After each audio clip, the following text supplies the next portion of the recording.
وعباد الرحمن الذين يمشون على الأرض هونا وإذا خاطبهم الجاهلون قالوا سلاما.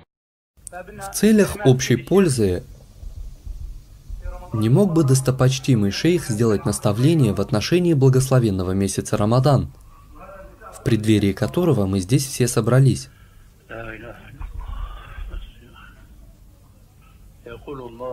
Аллах Субханаху ва Тааля говорит в Священном Коране: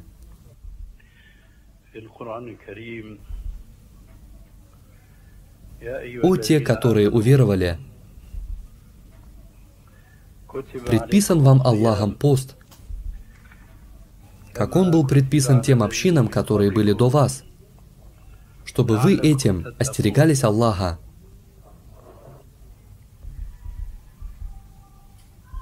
чтобы вы были богобоязненными». В этом аяте, и да будет это известно присутствующим,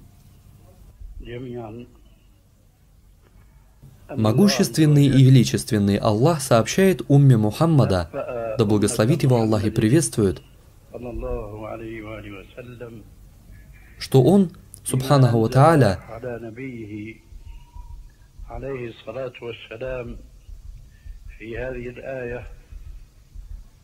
сделал пост обязательным для нас,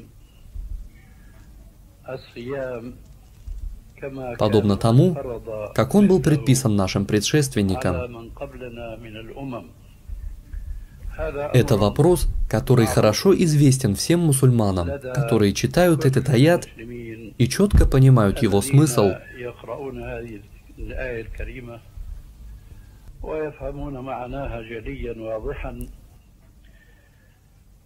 Но мне бы хотелось поговорить о другом.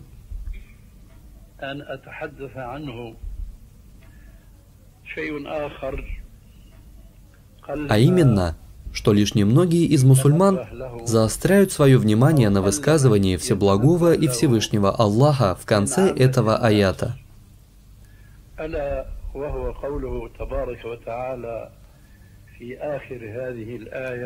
Чтобы вы были богобоязненными. Аллах всемогущий и славный, когда повелевает своим верующим рабам или предписывает им некое законоположение,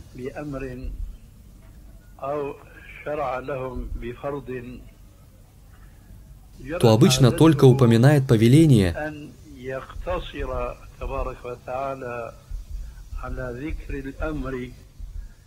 не разъясняя его мудрость, потому что общая мудрость Аллаха, всемогущего и славного,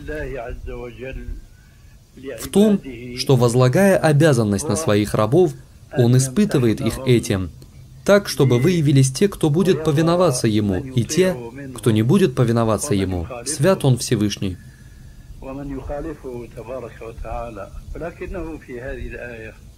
Однако, в этом аяте он упоминает нечто, нечасто встречаемое в благородном Коране, которое заключается в том, что он разъясняет причину повеления поститься, сказав: «Быть может, вы станете богобоязненными».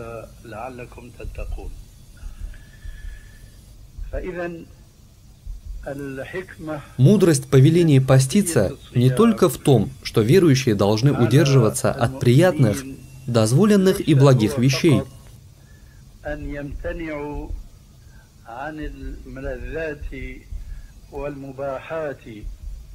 хотя это обязательно для постящегося человека.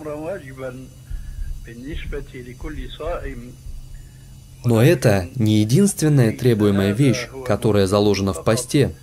Аллах, всемогущий и славный, завершает свое повеление поститься высказыванием: «Быть может, вы станете богобоязненными». Это означает, что мудрость предписания поста в том, что мусульманин должен увеличить поклонение Аллаху, свят Он Всевышний, во время поста стать более покорным, чем был до этого.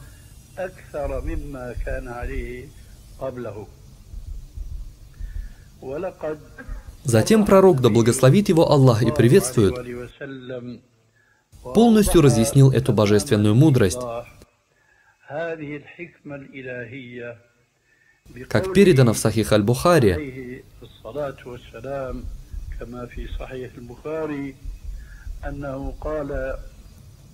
он, да благословит его Аллах и приветствует, сказал: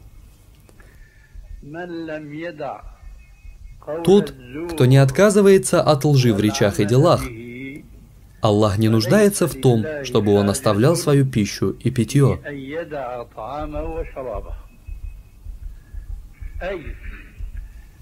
Это означает, что Аллах Всемогущий и Славный не желал и не подразумевал, возложив обязанность поститься, которая заключается в отказе в течение определенного времени, известного вам всем, что люди должны только воздерживаться от еды и питья. Они должны также воздерживаться от того, что Аллах Всемогущий и Славный запретил из грехов и деяний непокорности Ему.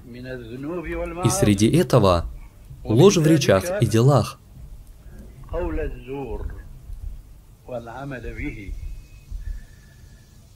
Так посланник Аллаха, да благословит его Аллах и приветствует, подчеркнул аят: «Быть может, вы станете богобоязненными». То есть, что мы должны в этом акте поклонения приближаться к Аллаху Всемогущему и Славному, и в дополнение к воздержанию от пищи и питья, также отказаться от запретных дел, таких как злословие, сплетни, вред людям, лжесвидетельство, ложь и другие запретные вещи, которые нам всем известны.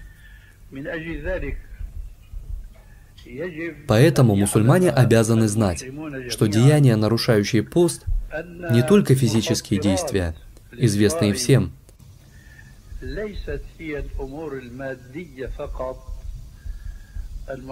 Принятие пищи, питья и половые сношения.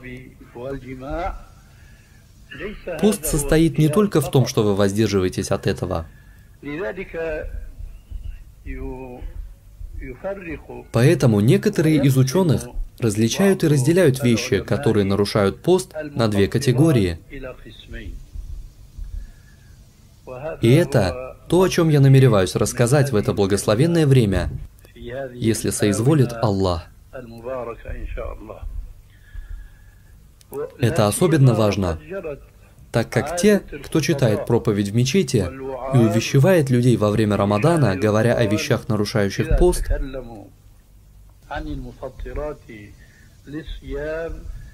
упоминают только о материальном, о том, что мы уже упоминали: еда, питье и половое сношение.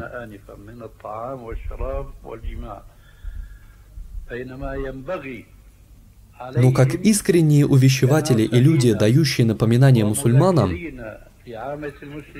они должны уделять основное внимание второй категории вещей, нарушающих пост.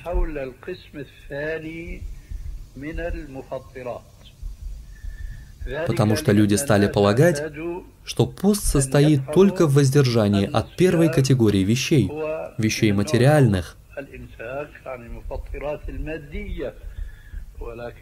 Но есть другая категория вещей, нарушающих пост, которые мы сможем назвать нематериальными вещами, нарушающими пост.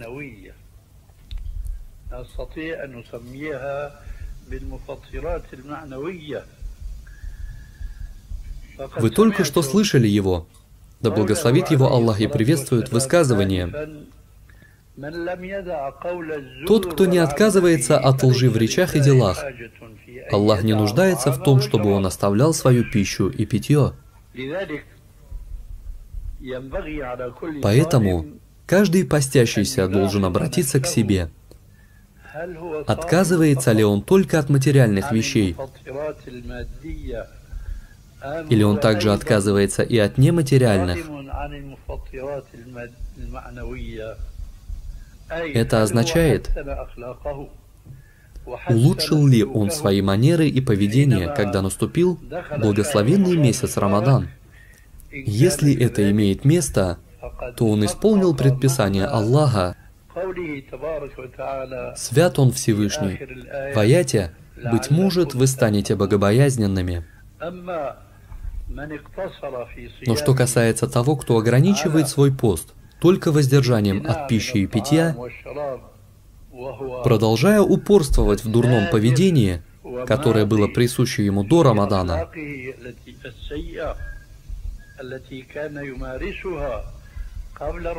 то это не пост, который требуется в соответствии с мудрым смыслом законоположения этого благородного месяца, на который наш Господь Всемогущий и Славный указывает в своем высказывании: «Быть может, вы станете богобоязненными». Поэтому мы советуем и напоминаем нашим братьям, мусульманам, чтобы они помнили о другой категории вещей, нематериальных, которые нарушают пост. И это то, о чем редко говорят увещеватели и люди, стремящиеся направить людей к правильному пути. Не говоря уже о простых людях, которые даже не знают об этой категории вещей, нарушающих пост.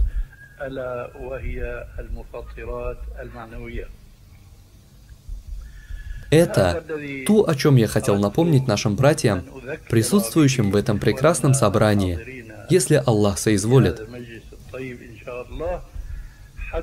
чтобы это напоминание могло стать причиной увеличения ими дел поклонения, стремления приблизиться к Аллаху, свят Он Всевышний.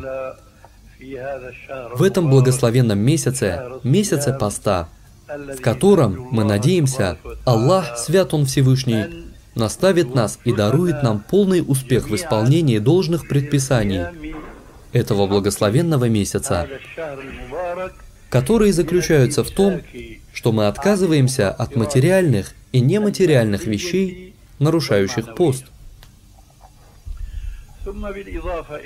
Затем, в дополнение к этому слову, я надеюсь, что вы обратите внимание на некоторые дела, которыми пренебрегают большинство простых мусульман.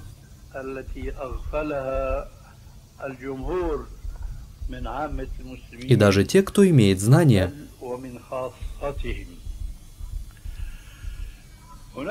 Имеется хадис, которым часто пренебрегают из-за другого хадиса,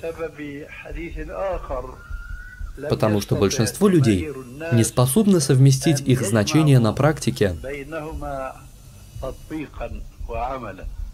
Этот хадис, его да благословит его Аллах и приветствует высказывание: «Моя умма будет на добре, пока люди будут ускорять разговение и задерживать предрассветную пищу». Здесь упомянуты два вопроса, и ими пренебрегает большинство людей: ускорение разговения и отсрочка предрассветной пищи, сухур. Что касается пренебрежения первым вопросом, заключающимся в ускорении разговения, то, по мнению некоторых людей, это противоречит другому хадису, в котором он, мир ему и благословение Аллаха, сказал: «Моя умма будет на добре, пока люди будут ускорять молитву Магриб, вечернюю». Мы имеем два предписания – ускорить два дела.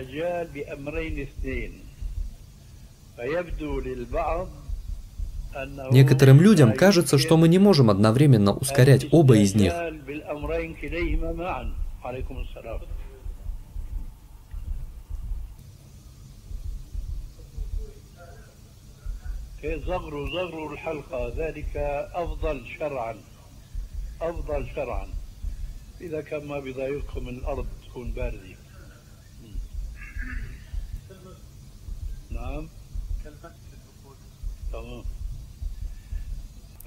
Но согласование между предписанием ускорить разговение и предписанием ускорить молитву Магриб – очень легкий вопрос.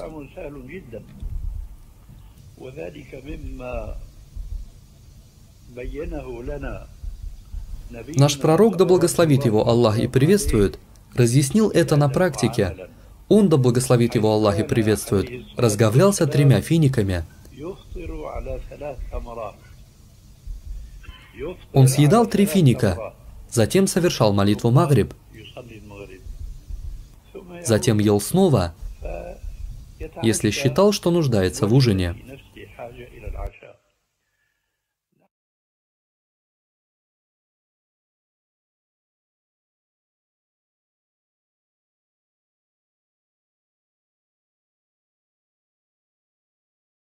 وعباد الرحمن الذين يمشون على الأرض هونا وإذا خاطبهم الجاهلون قالوا سلاما.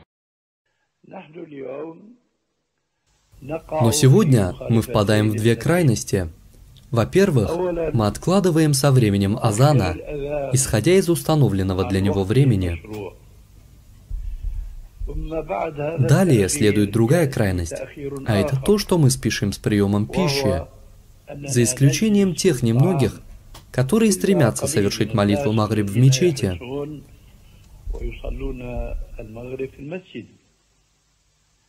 Но большинство верующих пребывают в ожидании азана и затем принимаются за трапезу, как будто для них наступило время полноценного ужина, а не ифтара, разговения. Во многих странах ислама, и, к сожалению, я должен констатировать этот факт, что не только в Иордании, и я убежден в этом, исходя из моего исследования этого вопроса, в большинстве землях ислама азан для вечерней молитвы даются после наступления его установленного времени.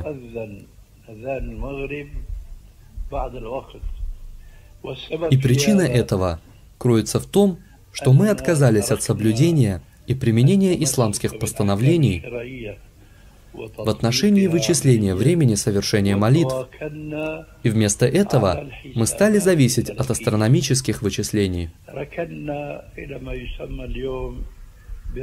И, следовательно, полагаться на расписание совершения молитв. Эти расписания основаны на астрономических расчетах, которые рассчитывают Землю как единую плоскую поверхность. Таким образом, они дают время для этой определенной поверхности Земли, в то время как реальность такова, что Земля, и в частности на нашей территории, меняется, колеблясь от депрессии впадин и до возвышенности гор. Так что это неправильное утверждение, что одно время охватывает и побережье, и плоскости, и возвышенности одновременно. Нет, каждая часть Земли имеет собственное время. И поэтому тот, кто способен в своей местности, в своем городе или селении увидеть закат своими глазами, то в какое бы время это ни произошло, ему необходимо поторопиться с выполнением приказа, переданного нам от пророка, да благословит его Аллах и приветствует, сказавшего, и мы уже упоминали об этом ранее: «Моя умма будет пребывать на благе до тех пор, пока они спешат с разговением».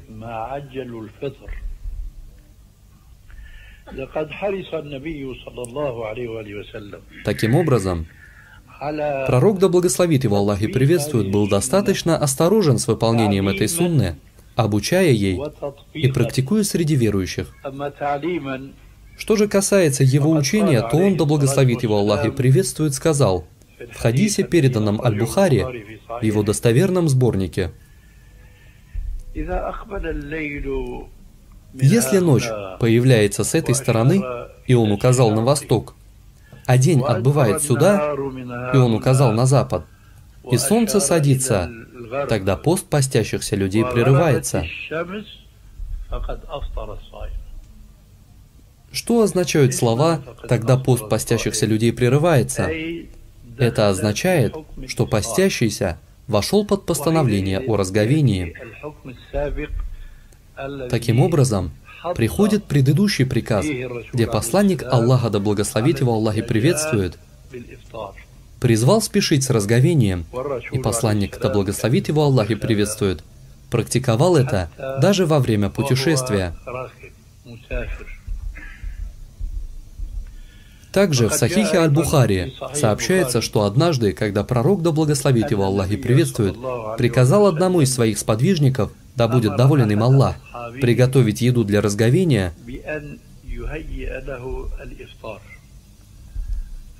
тот сказал: «О посланник Аллаха, но ведь еще день».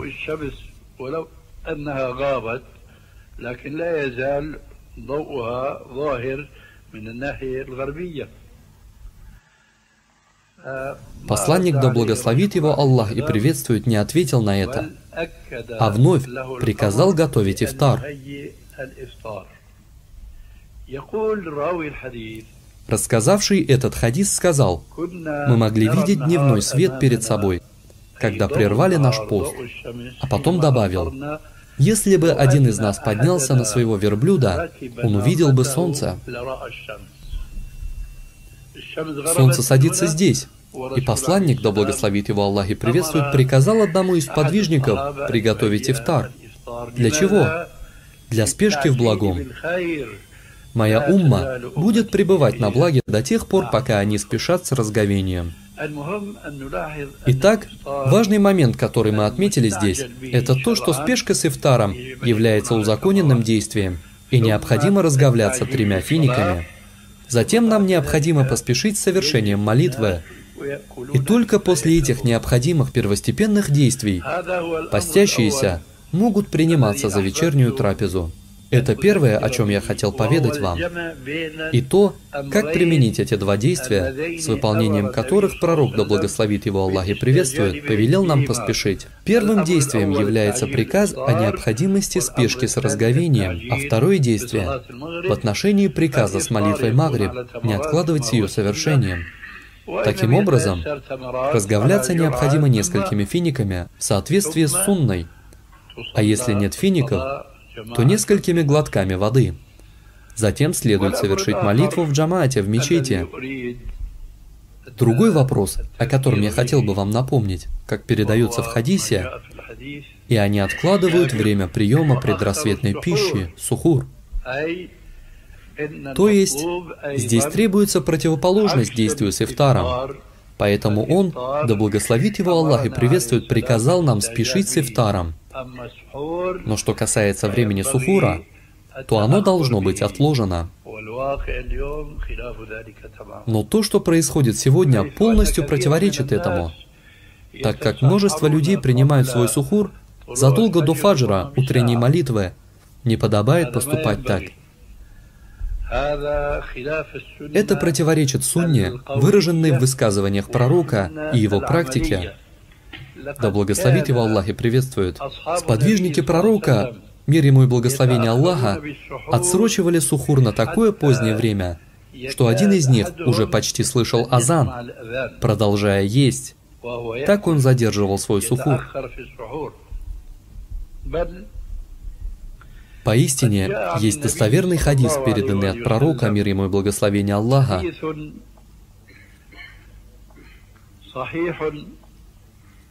указывающий на облегчение, предоставляемое исламом, считающееся одним из принципов ислама,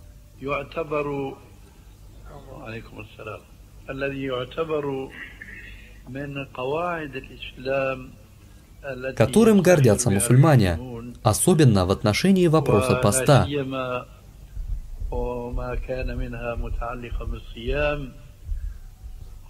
Так как Аллах Всемогущий и Славный указал в аятах относительно поста: Аллах желает вам облегчения, а не затруднения.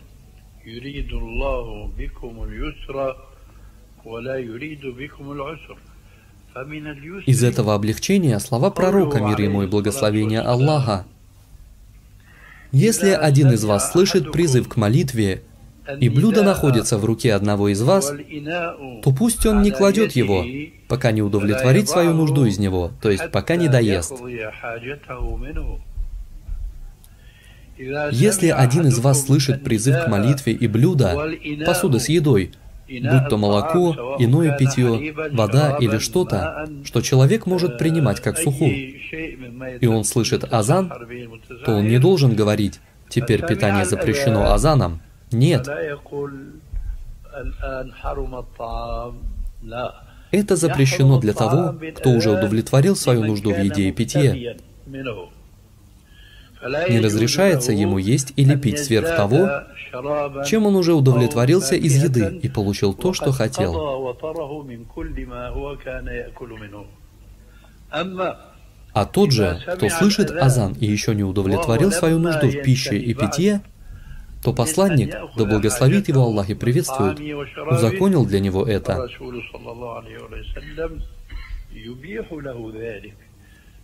Он отчетливо сказал на ясном арабском языке: «Если один из вас слышит призыв к молитве, и блюдо находится в руке одного из вас, то пусть он не кладет его, пока не удовлетворит свою нужду из него».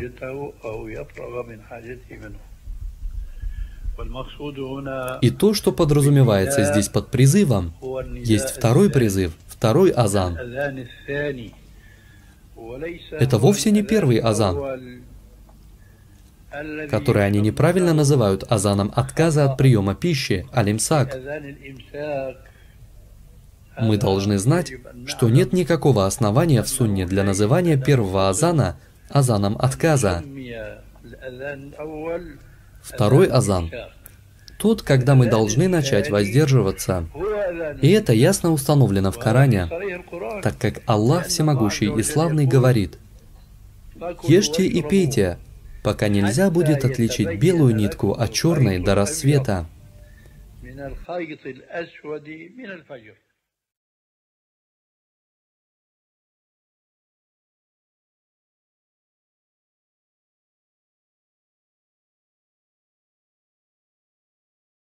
وعباد الرحمن الذين يمشون على الأرض هونا وإذا خاطبهم الجاهلون قالوا سلاما.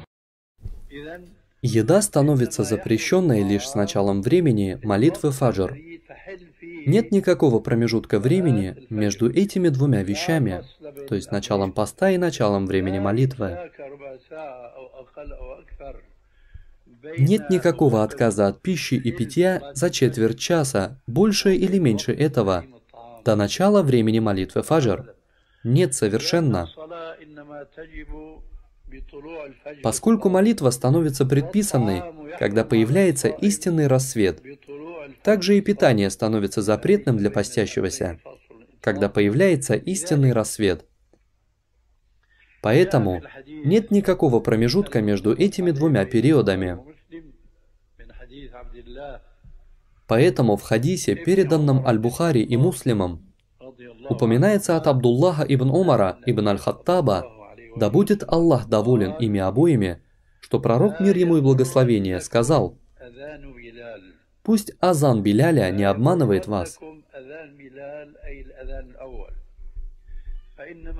То есть первый азан, ибо он провозглашает азан, чтобы разбудить человека, который спит, и чтобы человек, который желает принять предрассветную пищу, мог сделать это.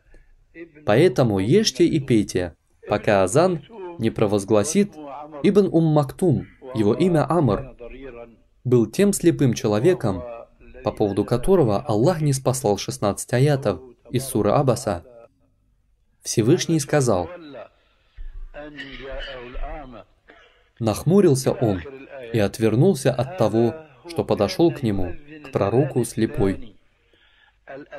Абдуллах бин Мактум провозглашал второй азан, который означал, что еда становится запретной с этого времени, и что теперь наступило время молитвы фаджр.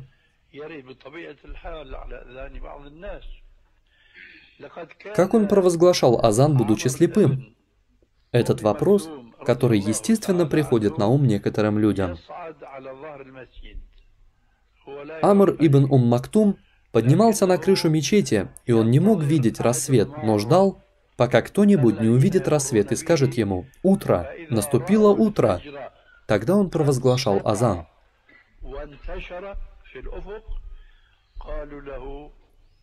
Обратите внимание, что азан Амра ибн Мактума провозглашался после появления фаджра, который был виден людям, находившимся на улице. Он читал азан, когда они ему об этом говорили.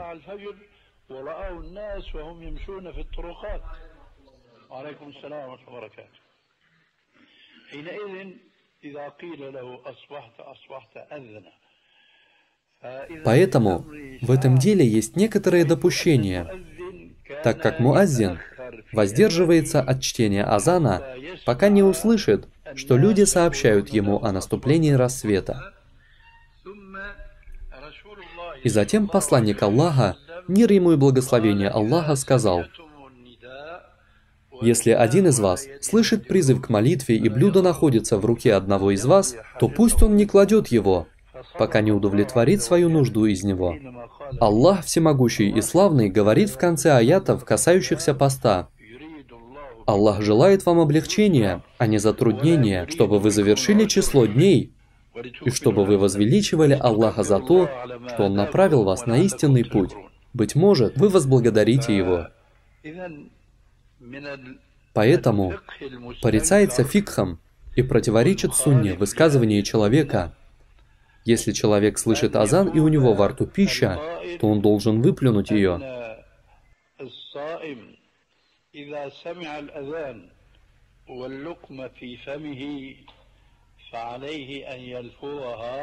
Это чрезмерная строгость, крайность и излишество в религии. А Господь миров предостерег нас и напомнил нам в своей книге и в сунне своего пророка, да благословит его Аллах и приветствует, о том, что мы не должны переходить установленные пределы в нашей религии. Он сказал в священном Коране: «О люди Писания, не проявляйте чрезмерности в вашей вере и не говорите на Аллаха ничего, кроме истины». И наш посланник, да благословит его Аллах и приветствует, сказал нам: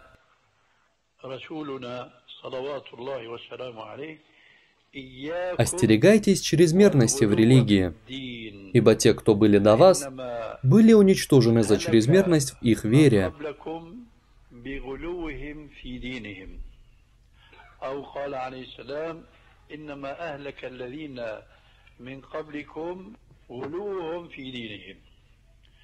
Посланник Аллаха, да благословит его Аллах и приветствует, разъяснил нам содержание вопроса о людях, принимающих сухур, допустимость и границы облегчения, сказав: «Если один из вас слышит призыв к молитве, и блюдо находится в руке одного из вас, то пусть он не кладет его, пока не удовлетворит свою нужду из него». Поэтому, если человек говорит, что тот, кто слышал азан и держит при этом во рту пищу, должен выплюнуть ее на землю, возражает Аллаху и его посланнику: это не из сунны. Это даже противоречит сунне, ясному повелению посланника, да благословит его Аллах и приветствует. И меня спрашивали множество раз, так что я не жду вопроса, а предупреждаю его, заявляя, что этот хадис можно найти в некоторых из наиболее известных книг сунны. Например, в Сунане Абу Дауда, а это третья книга из широко известных 6, первая из которых Сахих Аль-Бухари, вторая Сахих Муслима, а третья Сунан Абу Дауда. Этот хадис можно найти в ней, и он также передан Абу Абдуллахом Аль-Хакимом в его Мустадраке, и он также передан имамом Сунны Ахмадом ибн Ханбалем в его солидном труде, известном как Муснад имама Ахмада.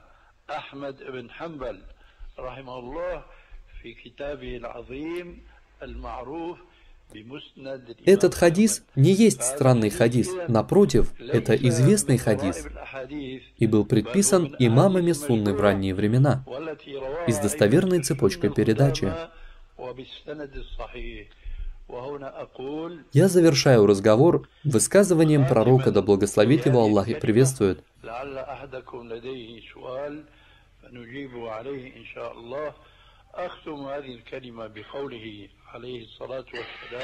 Аллах любит, чтобы принимали Его дозволения, облегчения, так же, как Он любит, чтобы выполняли Его предписания. А в другой версии говорится, так же, как Он ненавидит, чтобы совершалось недозволенное им.